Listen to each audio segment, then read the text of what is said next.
आगरमालवा जिले की कई शासकीय गोचर भूमियों पर दबंगों ने अवैध रूप से कब्जा कर रखा है। कई जगहों पर से प्रशासन ने कार्रवाई करते हुए अवैध कब्जों को हटा दिया है, लेकिन अभी भी कुछ दबंगों ने शासकीय गोचर भूमि पर अपना अवैध कब्जा जमा रखा है, जिसको खाली करवाने के लिए कुछ लोग आगे भी आए हैं। ऐसे ही एक व्यक्ति है ग्राम छापरिया, तहसील सुसनेर, जिला आगर मालवा के नारायण सिंह पिता करण सिंह शासकीय गोचर भूमि से अवैध कब्जा हटाने के लिए जनसुनवाई में आवेदन देकर अवैध कब्जा हटाने की मांग की है।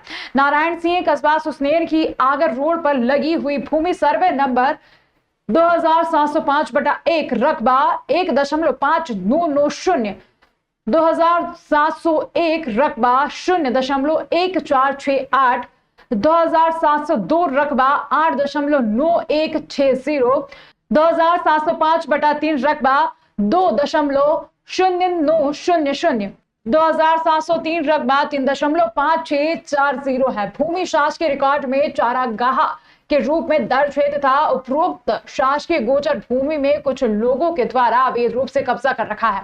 इस कारण से मवेशियां को चराने की कोई जगह नहीं बची है तथा इस भूमि के पास में 2 गौशालाएं लगी हुई है।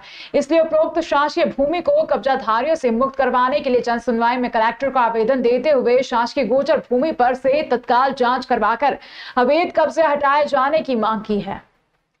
सुसनेर निवासी नारायण सिंह ने कैलाश पिता लक्ष्मी नारायण के खिलाफ आरोप लगाया है कि सुसनेर की शासकीय गोचर 15 बीघा जमीन अवैध कब्जा कर रखा है, जिसके खिलाफ पूर्व में तहसीलदार को शिकायत कर चुका हूं, लेकिन अभी तक कोई सुनवाई नहीं हुई है।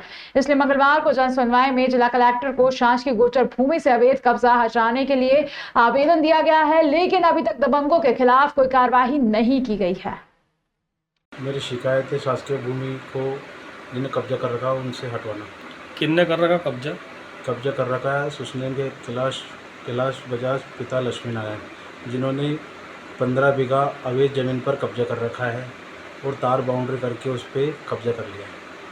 शासकीय भूमि है जी, वो शासकीय भूमि है। अच्छा, कहाँ कहाँ कब्जा कर रखा है इनने? उन्होंने भारत पेट्रोल पंप के सामने highway road Indore Kota road के पास में जो 2705 शासकीय ज़मीन है उसके ऊपर कब्जा कर रखा है। आपने शिकायत कर रखी है? जी, मैंने शिकायत तहसीलदार साहब को ज्ञापन दे दिया था, कलेक्टर साहब को ज्ञापन दे दिया, अन्यथा आज 10 दिन हो गए अभी तक कोई कार्रवाई नहीं हुई है। उसके बावजूद मैंने 29 तारीख को कलेक्टर साहब के यहाँ विज्ञापन दे दिया, फिर भी प्रशासन अभी सुन नहीं रही है।